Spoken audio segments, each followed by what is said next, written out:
Hey guys, you missed me? If you're new, this is Farenheit, and this is the second part of Farenheit. Y'all remember I said I got something for you guys, right? Well, I realized that I could just skip all the boring shit and just go through the chapters at my own pace. From now on, I'll be skipping chapters because there are 46 chapters in this game. So yeah, if I edited every chapter, I promise you this will be over 2 hours. Now, I will explain everything that happens to the best of my ability in this game.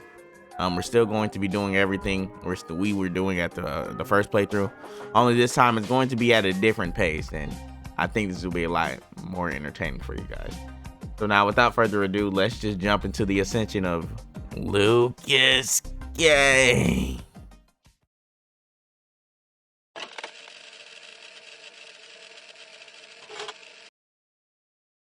Now, before we go forward, I do want to talk about the achievement we got for this chapter, which tells us to convince our ex-girlfriend to stay. After being a good boy for like 5 minutes and doing this long ass QTE, we finally kiss her. But what I didn't expect is that they would put a long, awkward, and trash ass minigame. QTE sex? Are we dead serious? That's generational talent. Let's go to the next chapter.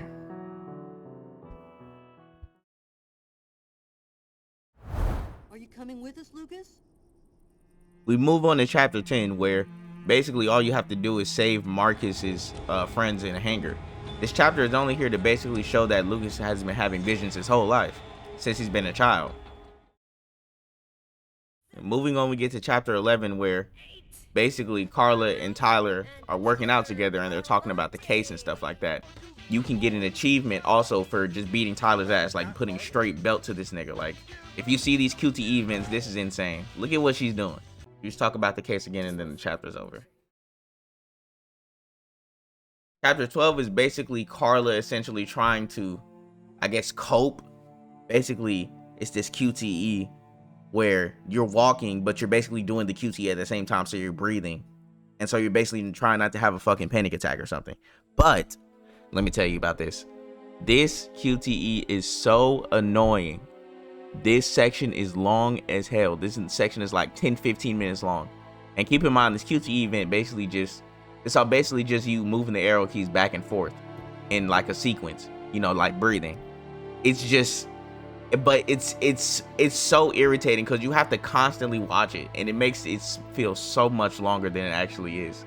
Now tell me, would you ever think it's a good idea to put this type of QTE in this game while walking and getting fucking records and documents and shit and not doing anything?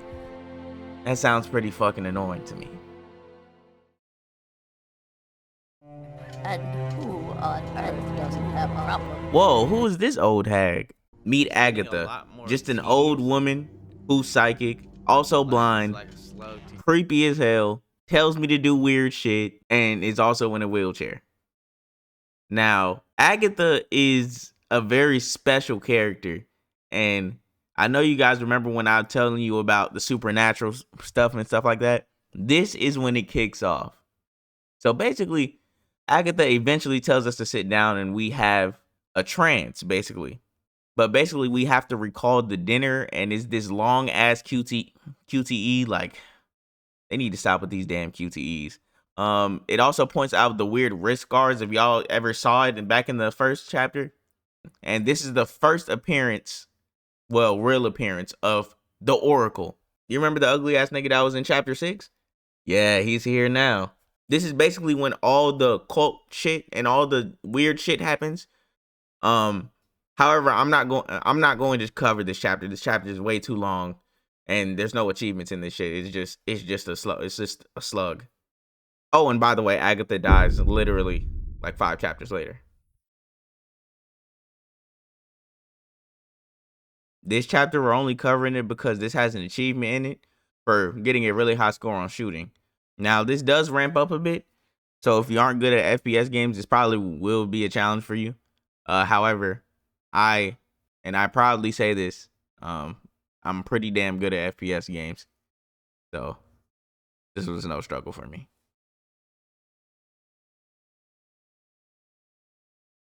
Alrighty, it's been a while, but we have to see the ending. Now let's go over what we've been through so far. First of all, we've had 7 achievements in total out of 17. So 35% of the way there. So that includes Butterfingers, which is getting caught in the bathroom, ice fishing for saving the kid, nobody left behind for the hanger kids, good shape for beating Tyler in boxing, breathless for failing that mini game, trash ass mini game, ace cop for the shooting that you just saw, then Forgotten Love, which is me having sex with Tiffany. We're going to do a long skip now, but I promise you this will be worth it. These next 8 chapters are just, you don't need to see it. It's just absolute bullshit. It's for pacing purposes, but you don't need to see it. We've already gone through 16 chapters, and now we're going to skip 17 to 23. So this is chapter 24.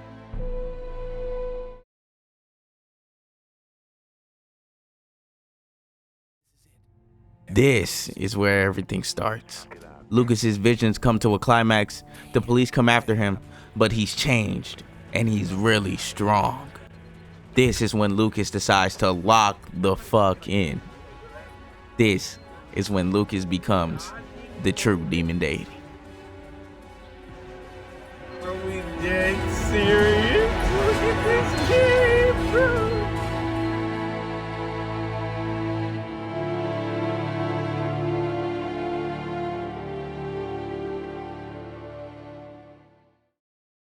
All right, we get to chapter 24 where a second murder happens.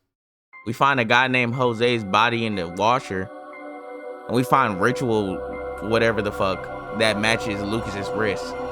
Then we get some shit for the weird Mayan temple fucking shit they got going on. This game is weird. There's really nothing else in this chapter rather than that, so we're just gonna keep going. All right, we get into chapter 25.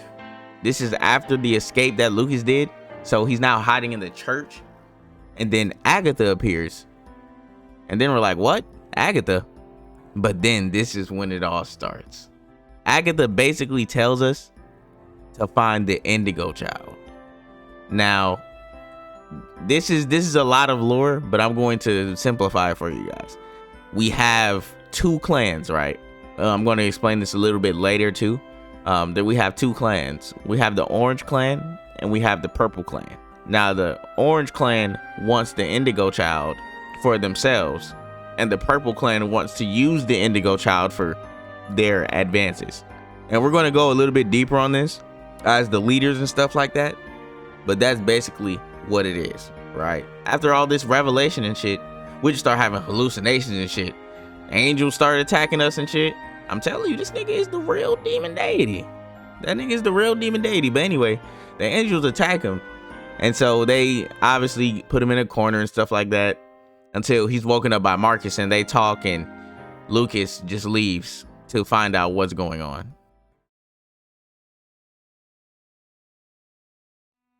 All right, we're starting off as Lucas, and he looks a little bit different.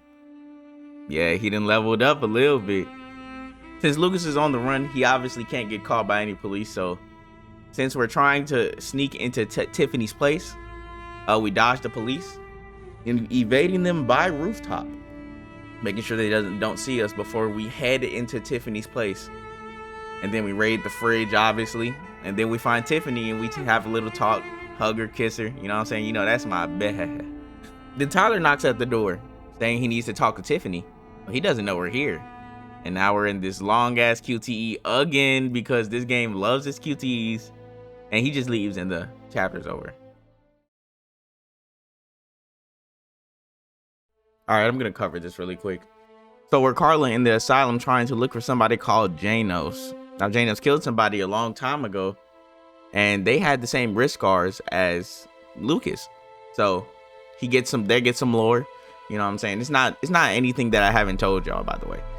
She leaves, but the power goes off, and it's back to the same bullshit as breathing QTE, except it's with prisoners. And guess what? The game doesn't tell you where to go, so you're just walking around. I've died so many times. Have to be in the 30s. I've died at least 30 something times on this part. I keep going the wrong way. Some nigga tries to go ahead and just take it. I just have to take it. You know what I'm saying? Carla just has to take it. After we have all the information we need, we just go back into a safe place and the chapter's over.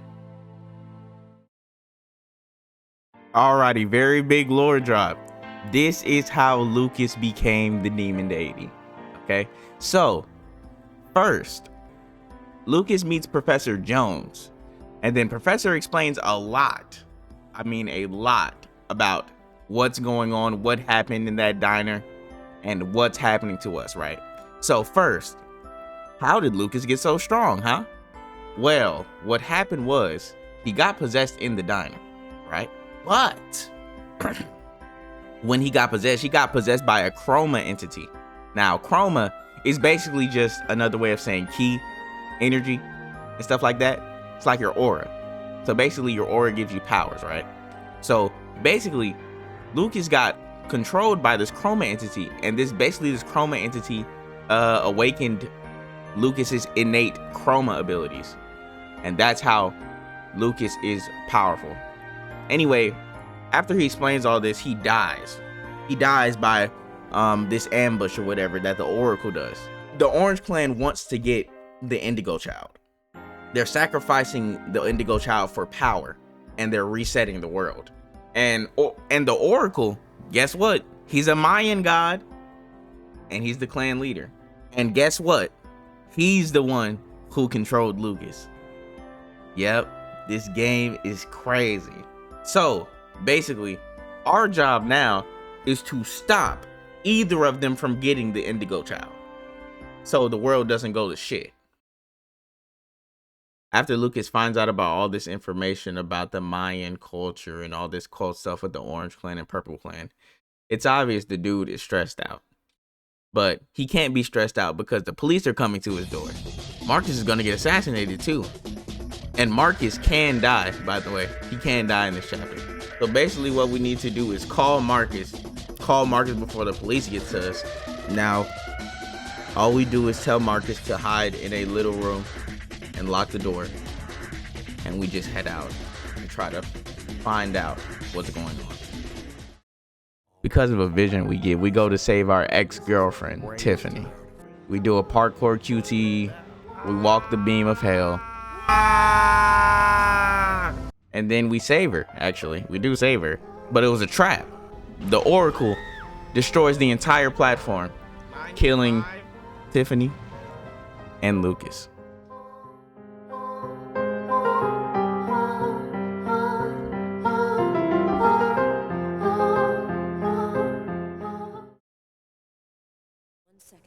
Carla goes to Tiffany's grave because guess what? Somebody called her. It was Lucas who called her. Why does Lucas look so changed?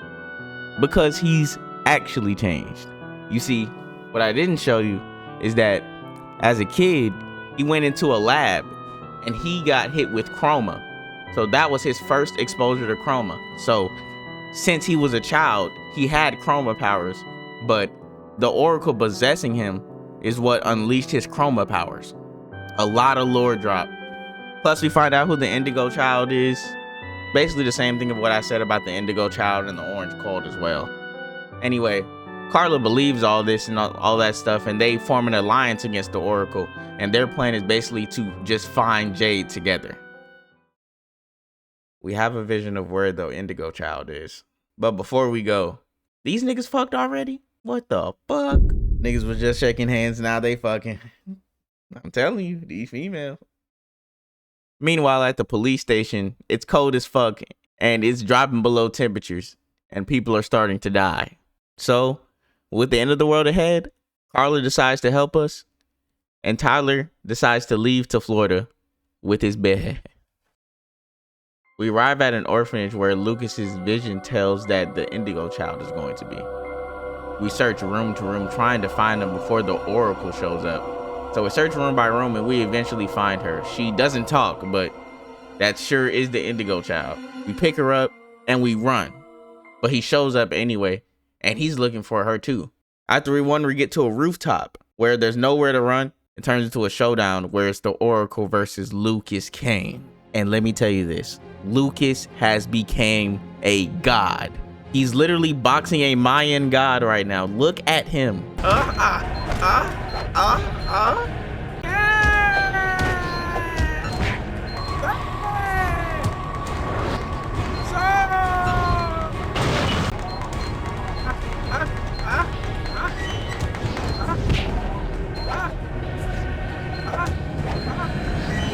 Nigga, what the fuck am I saying? Oh my! I'm telling you, he is the true Demondeity, the one that came upon us.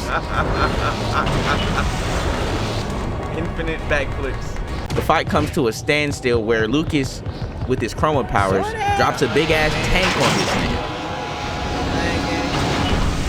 nigga. But the police shows up, and they got helicopters and shit. So he has to run. He's dodging, moving, weaving, running from the helicopter. He then teleports into a space where Agatha appears. Well, let me call her Ghost Agatha, because that's not even Agatha. So anyway, Ghost Agatha, she talks to us. She's talking about, well, give me the child. And I don't even remember ever telling that I was going to give you the child anyway. But there are two segments to this, right? If you hand Jade to Agatha, there will be a huge revelation. Well, actually, let me say the revelation. Ghost Agatha is not really Agatha. This is AI. Yes, artificial intelligence. Yeah, that came out of nowhere, huh? Yep, he's AI. And the AI is impersonating Agatha to get the Indigo Child. What the AI wants to do is he wants to use the Indigo Child for power. And I don't mean like the power that the Orange Clan wants. I mean power so that he can take over the world. And what he will do is essentially turn this world into a snowstorm. So it will be basically inhabitable. So anyway, obviously I keep the child. And the AI crashes out, but we leave immediately after. Alrighty, this is the final checkpoint before the end. So they arrive at a base where they meet a guy called Bogart. Now, Bogart was actually in the first chapter, and he explains what's going on about the Orange Clan and the Purple Clan, how the Orange Clan has been ruling for centuries, and the Purple Clan is new, and they've never seen it before, but it's AI, basically. The Purple Clan's leader is AI, right? So anyway, they have this talk or whatever, and then we switch to Carla, actually. We switch to Carla, and we talk to other people as Carla, and then we go to talk to Lucas, right? We talk to Lucas, we lay in bed with him, you know what I'm saying? It's intimate, but I wouldn't think nothing too crazy. So they're talking or whatever, and then it switches to, I don't want to lose you, and all this other shit, and I'm like, what the fuck? First of all, let me tell you something. Carla as a character at the beginning was not a slut, right? Because she's acting like a little slut. This game is not real. Because Carla at the beginning actually was like a determined detective. Like she had a lot of vigor. She was very passionate about her police work. She would work late nights and shit like that just for this case. And it just seems like as soon as she meets Lucas, she's turned into a slut. You know what I'm saying? She's a slut. She's a slut. But anyway, yeah, they have sex, and then the final chapter.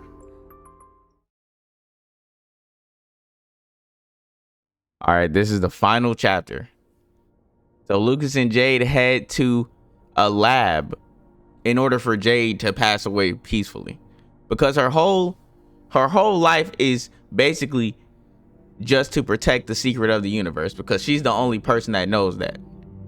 So our goal is to find out the secret of the universe before any of them do and gain unlimited power. So we head inside and we get ambushed by, you guessed it, the Oracle. We talk, and then we realize there's no other way to settle this than to fight to the death.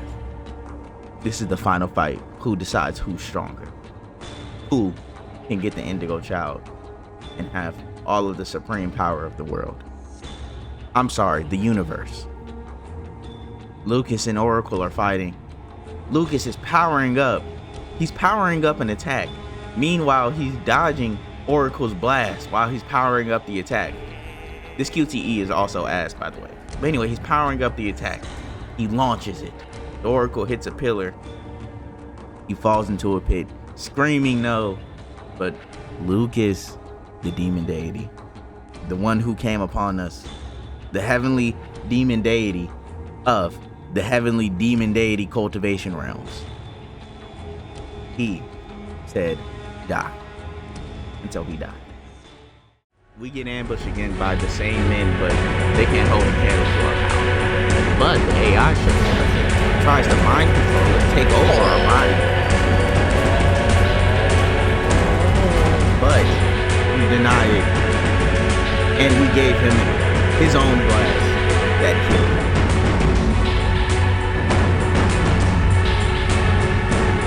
We put Dave on the throne. Here Dave comes.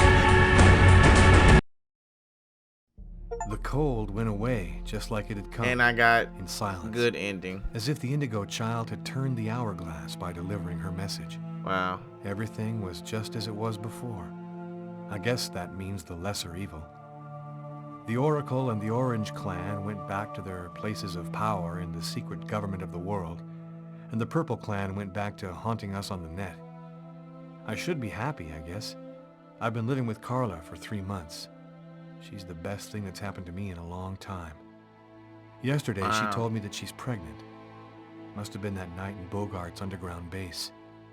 That means that our child was radiated by the chrome at Wishida, just like I was in my mother's womb. I don't know what's gonna happen now. I'm the one and only keeper of the greatest secret in the universe.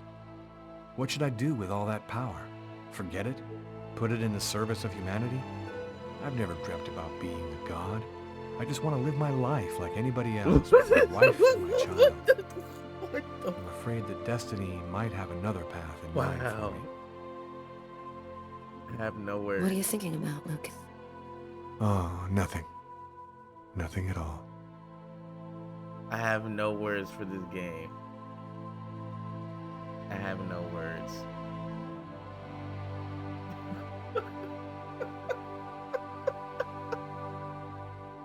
Just no words, bro.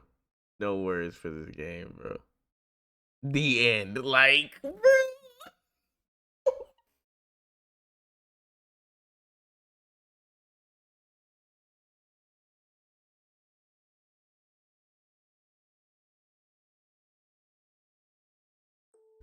Oh, what a journey it has been. I like to thank the gang. You know what I'm saying? I really didn't think I was actually good at what I'm doing, but as long as you guys enjoy it, you know what I'm saying, it does put a smile to my face, and that's why I will keep making more videos.